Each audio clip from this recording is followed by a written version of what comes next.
Okay, everybody, as we move away from 8-5, I really think you're going to be happy because in 8-6, you're going to be able to see today that unlike 8-5, the denominators are going to be cleared. Okay, so where it says the denominators will, I want you to write the denominators will clear out or multiply out, whichever you prefer.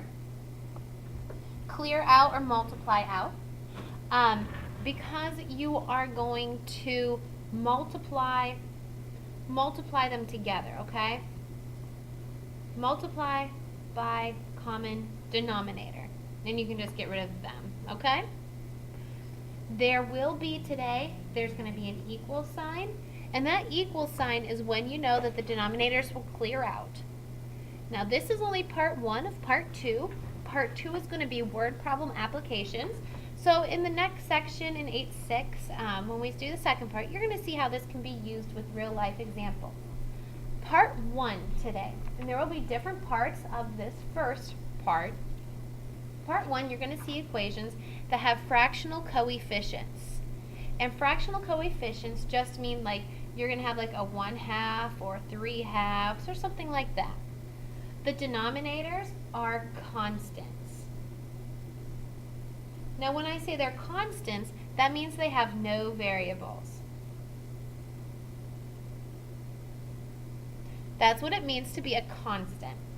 With these problems, you don't need to double check your answers. As long as you're right, you're right. Now if you want to double check them and make sure you're right, go for it. I have my steps listed for you. Step 1, you need to multiply through with the LCD. That's the least common denominator. Number 2, you're going to distribute if you need to. Number 3, you're going to solve for x. Now, this is where it gets complicated. When you solve for x, you might need to factor, you might not. It all depends on what the problem looks like. Just use your Algebra 1 skills to help you decide. In problem 1, my common denominator is 10. CD. That's what I'll make CD stand for, common denominator. So I'm going to clear my fractions by multiplying through by 10. Now, 10 and 5 cancel, and this needs a 2. 10 and 2 cancel, and this needs a 5. Over here, 10 and 10 cancel, and 3 needs nothing. It has everything it needs, so we'll just give it a check mark. So now we'll carry this through, and that will be 2m minus 5, and why minus 5? Because 5 times 1 equals 3.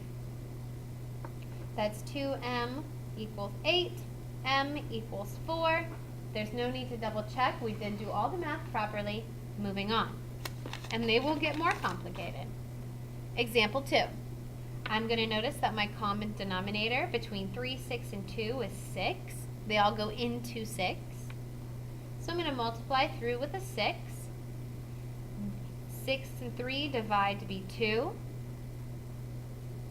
6 and 6 divide to be 1. 6 and 2 divide to be 3.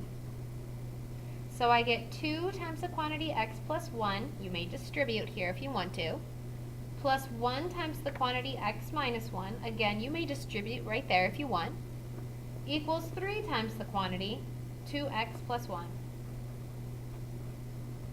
Now we're going to join everything together. Notice how the fractions are clearing out. If we were still in 8-5, you would have this all over 6. Continue. That would be 2x plus 2 plus x minus 1 equals 6x plus 3. Moving on, that would be 3x plus 1 equals 6x plus 3. You would continue to solve until you get x equals negative 2/3. And that's just Algebra 1 skills, solving for x. You don't need to check your answer. Let's move on. Example 3, notice I got a little more difficult. Okay, in example 3, this one you will need to factor in the end. That's why this example's on here. This one needs factored.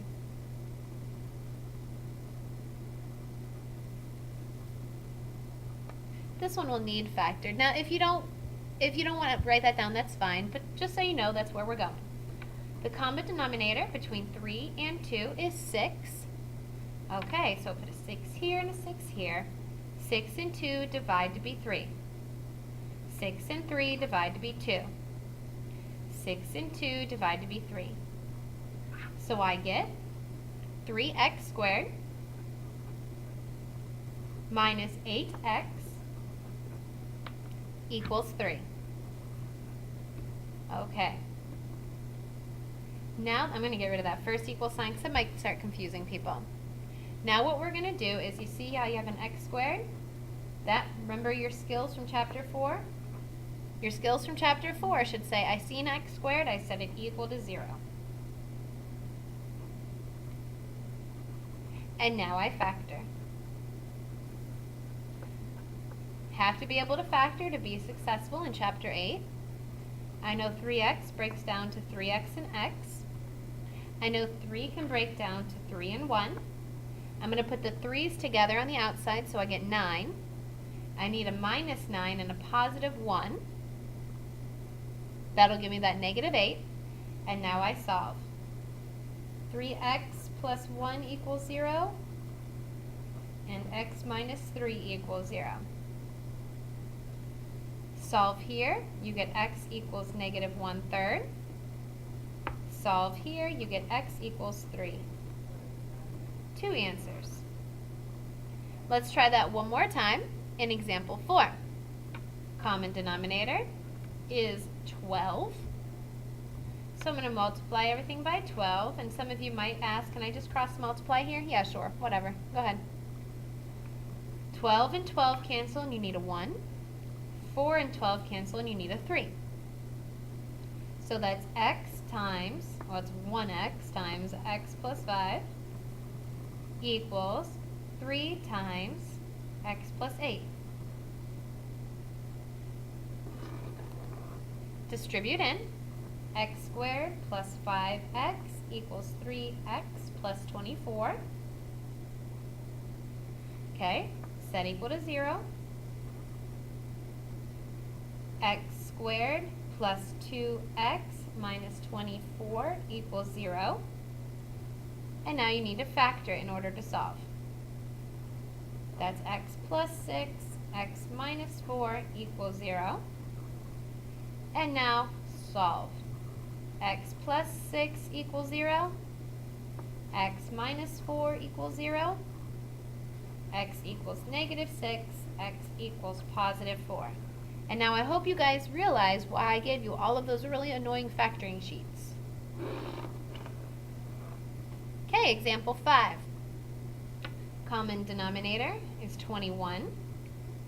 So I'm going to multiply by 21. 21 and 3 cancel, I need a 7. 21 and 7 cancel, I need a 3. Now technically 2 is over 1. 21 and 1 cancel, and I need a 21.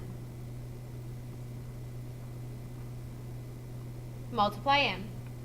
So I get 7 times b plus 2 minus 3 times b minus 2. Be very careful if you choose to distribute first. A lot of students, I would say 75% of students do this incorrectly because they do 3b minus 6 and they don't distribute the negative. That's a minus sign. You need to distribute it in. Is greater than or equal to 42. Now we distribute. That's why I always wait to distribute, is because of that goofy negative. You want to make sure that it becomes a plus 6. Combine your like terms. 4b plus 20 is greater than or equal to 42. Solve. I'm going to have to go over here. You need to be able to get that b, or 4b, is greater than or equal to 22. Therefore, b is greater than or equal to 11 halves. And you can continue on with that, but I think that's enough examples on that end. Let's keep going to the second part of our notes. Part 2. Part 2, we're going to actually solve them now where the variables will be in the denominator. These will be a little more intimidating because you have to check them back in. Because if you don't, you might have what we call an extraneous solution. If you don't check it and you put down that it's an answer, you're going to get it wrong. Now we're going to start pretty easy. We're going to start with monomials. Remember, these do not factor. You're going to like those. Monomials don't factor. Let's put at the beginning.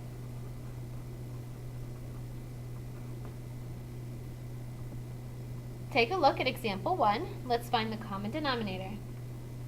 Common denominator is 4x, because everything goes into 4 and everything has, one of the things has an x. So 4x here, 4x here.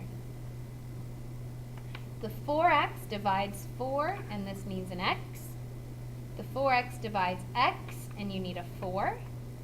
The 4x divides 2x, and you need a 2. So I get 23x minus 16 equals 30. As you solve that, you better get x equals 2. Now what you need to do is check it back in. And it does check in. It works. Example 2.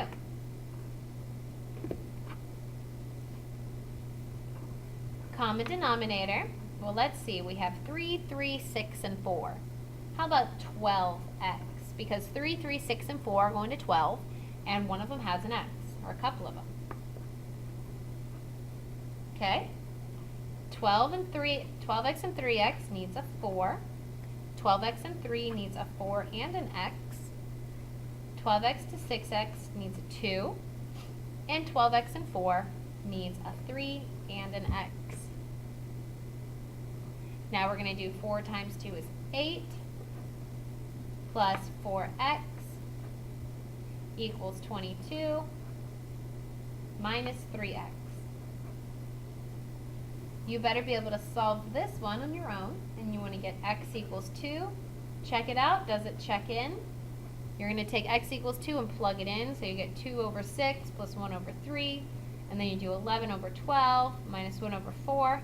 They do give you the same things. Moving on to binomials in the denominator. Now remember, these may need factored first. And that is when you have a binomial. They might need factored before you do anything. Example 3 is a perfect example of that. I'm going to rewrite this before I do anything. That's 7 over 3 times x plus 2. Have to take out that GCF if you can. That equals 14 over x times x plus 2. That is very important because now we find the common denominator to be a 3 and an x on the outside and an x plus 2 for the binomial. If this is your common denominator, that's what you multiply.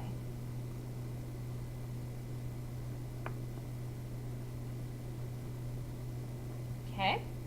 Now the 3x and x plus 2 cancel, and the only thing this one needs is an outside x.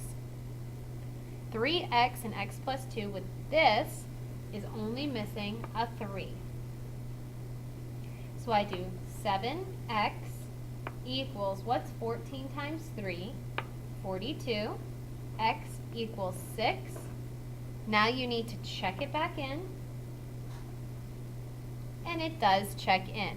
If you put 6 in here, let's see, you get 7 over 24. And here you'll get 14 over 48. And those are the same things. Moving on.